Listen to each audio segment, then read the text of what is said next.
사랑하는 성도님도 오늘도 주 안에서 복되고 승리하는 귀한 하루 되시길 축원합니다. 잠시 기도하시고 오늘의 말씀 나누겠습니다. 하나님 감사합니다.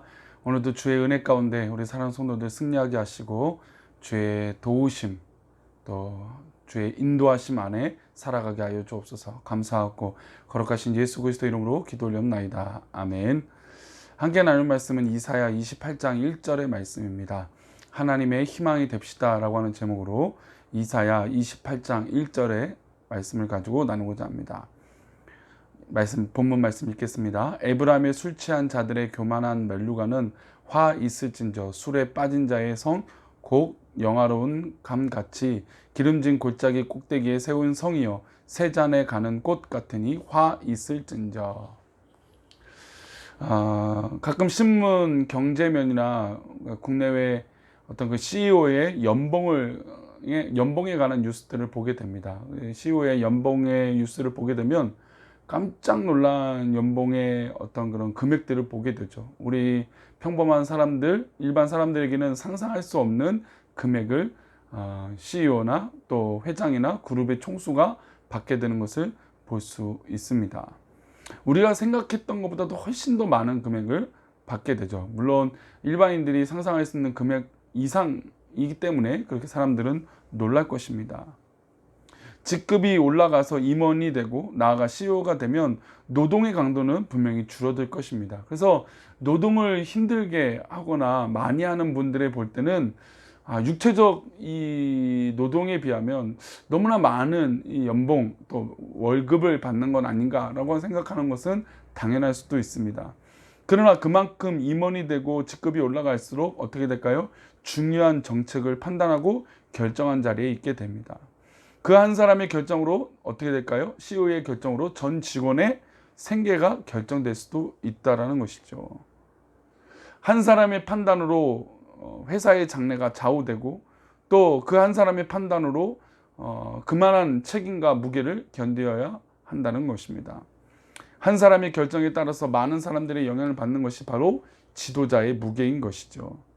저 또한 요즘 우리 꿈꾸는 게 여러 가지 미래적인 방향들을 결정하고 나아갈 때 그만한 책임감과 무거운 어떤 그런 이 책임 의식들을 느끼게 됩니다.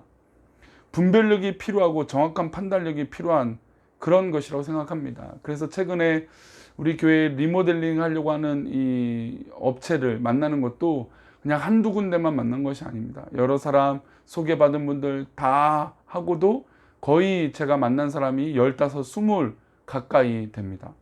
왜 그렇게 만나냐 하면 제가 잘 모르기 때문이죠.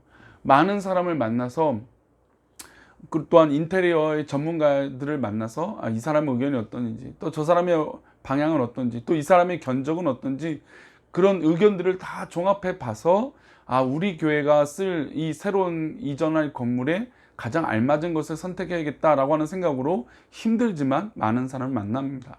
그만큼 책임감이 있고 또 무거운 책임이 있기 때문에 그렇게 행동하려고 애쓰는 것이죠.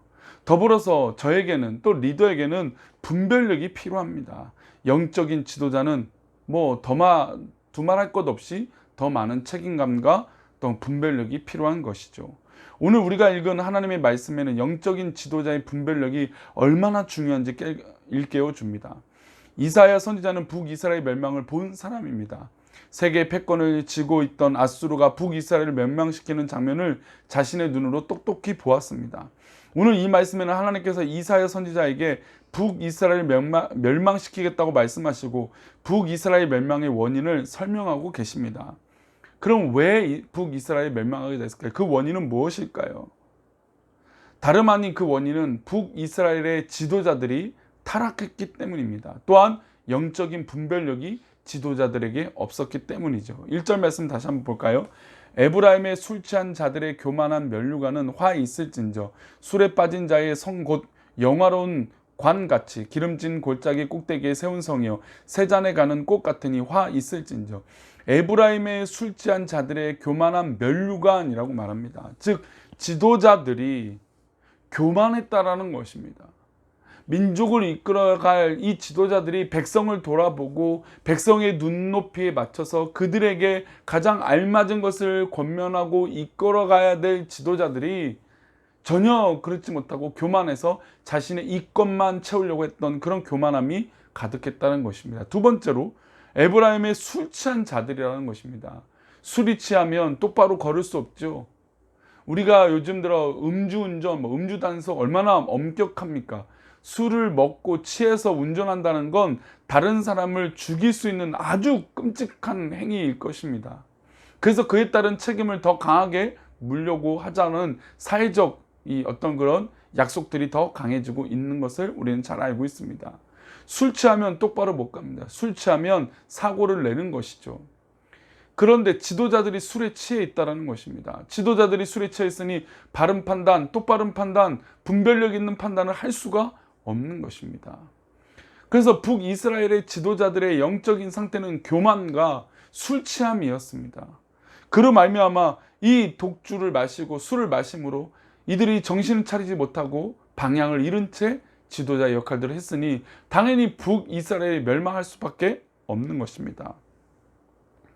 그들이 교만해서 술에 빠졌습니다. 술을 마셔도 이 나라, 이 민족을 이끌어도 괜찮다라고 생각하는 착각 속에 있었다는 것입니다. 물론 술뿐이었겠습니까? 술에 따르는 도박, 여세, 권력, 수많은 인간적인 탐욕들이 또한 탐닉들이 이들에게 가득했었을 것입니다. 리더로서는 절대로 해서는 안 되는 모습이었겠죠. 하나님은 북이스라엘의 멸망을 안타깝게 여기셨습니다. 그들은 아직까지 뻗어나갈 길이 창창했기 때문입니다. 지도자들이 정확한 분별력만 가지고 있고 교만하지 않았더라면 아마 북이스라엘은 훨씬 더 번영했을 그 미래가 활짝 열렸을 것입니다. 그래서 하나님은 이 북이스라엘이 조금만 잘했으면 더 좋았을 것이라고 하는 안타까운 마음으로 4절에 이렇게 말씀하십니다. 에브라임의 술 취한 자들의 교만한 면류관은 화 있을진저 술에 빠진 자의 성 곧 영화로운 관 같이, 이 말씀 들어서 4절 말씀은 하나님께서 안타까워 여긴다. 그리고 이렇게 말씀하십니다. 여름이 오지 않았기 때문에 무화과의 때가 정확하게 이르지 않았다라고 하는 말씀으로 4절에 말씀하고 계시죠. 여름이 오지 않았기 때문에 때가 되지 않아 열매를 못 맺고 있다는 것입니다. 설익은 무화과 나무 열매를 보는 것은 자가 얼른 따먹어 버렸다라고 기록하고 있습니다. 그러니까 북이스라엘은 곧 열매를 맺을 수 있는 그런 기대가 있었던 민족입니다. 하나님은 그런 기대가 있었어요. 이 여름만 지나면 무화과 열매를 잘 맺을 수 있을 것이다. 그런 귀한 민족이 될 수 있었는데 이들은 익지도 않았는데 벌써 따버리고 이 열매를 맺지도 못했는데 벌써 포기해버리는 그런 영적인 상태가 이들 가운데 있게 되었던 것입니다. 오늘 우리나라 젊은이들이 이 나라 정치 지도자들에게도 적용되는 말씀입니다.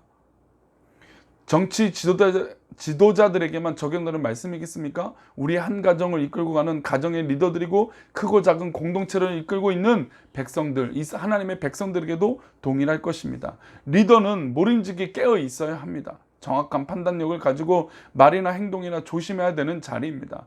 중독되어 있다는 것은 교만하다는 증거이고 우리의 분별력을 흐리는 것을 경계하고 단절해야 합니다.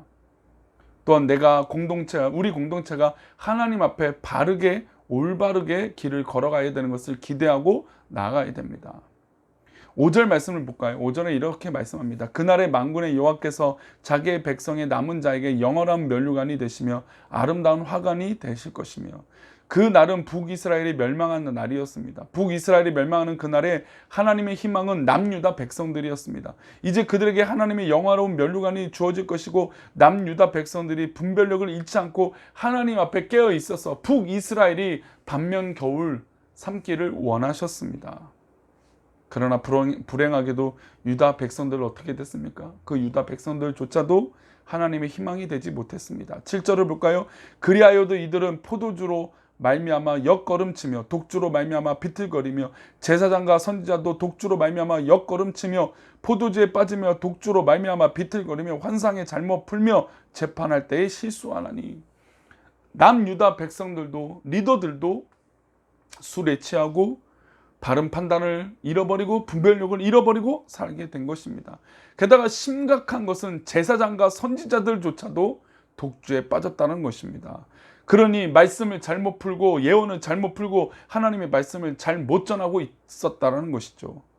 하나님의 남은 희망이 유다 백성들인데 이 유다 백성들에게도 그 희망을 찾을 수가 없었습니다.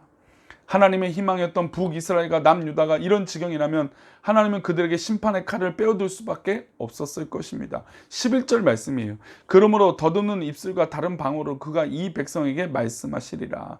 다른 방언, 즉 다른 말을 쓰는 사람들로 하여금 백성들에게 말씀하신다고 했습니다. 즉 남유다는 바벨론에게, 북이스라엘은 아수르에게 망하게 하심으로 하나님의 마음을 말씀하시겠다는 겁니다. 남유다와 북이스라엘의 멸망은 어떻게 보면 술 취함과 분별력을 잃었던, 하나님의 뜻을 구하지 못했던 것에 있었던 것을 우리는 잘 알게 되었습니다. 그러면 누가 이 시대의 희망이 되어져야 될까요? 누가 하나님 마음을 알아가야 될까요? 바로 우리요, 나요, 우리 꿈꾸는 교회가 되어야 될 줄 믿습니다. 우리 교회가 하나님 마음을 확실히 붙들고 나아갈 때 우리 교회가 희망이 될 줄 믿습니다. 우리 사랑하는 성도님들이, 다른 사람 몰라도 성도님들이 희망이 될 줄 믿습니다. 이게 바로 하나님께서 기뻐하시는 일들이라는 것이죠. 사랑하는 성도님들, 오늘 하루를 살아갈 때 하나님이 희망이 되시기를 축복합니다.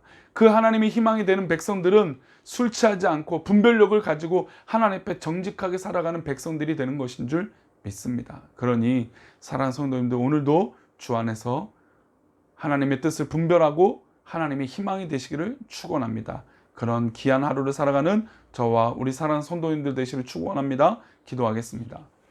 하나님 아버지, 오늘도 귀한 날 주셔서 오늘 하루를 살아갈 때 이 하루에 살아가는 가치가 하나님의 희망이 되게 해주시고 하나님의 기쁨이 되게 해주시고 하나님의 능력이 되게 하여 주옵소서. 우리 사랑하는 성도들, 이 모든 유혹과 어려움에서 분별력 있게 술 취하지 않고 유혹에 빠지지 않고 온전하게 걸어갈 수 있는 믿음의 모습이 있게 하여 주옵소서. 우리를 지키시고 인도하여 주실 것을 믿고 감사하며 거룩하신 예수 그리스도 이름으로 기도 올려옵나이다.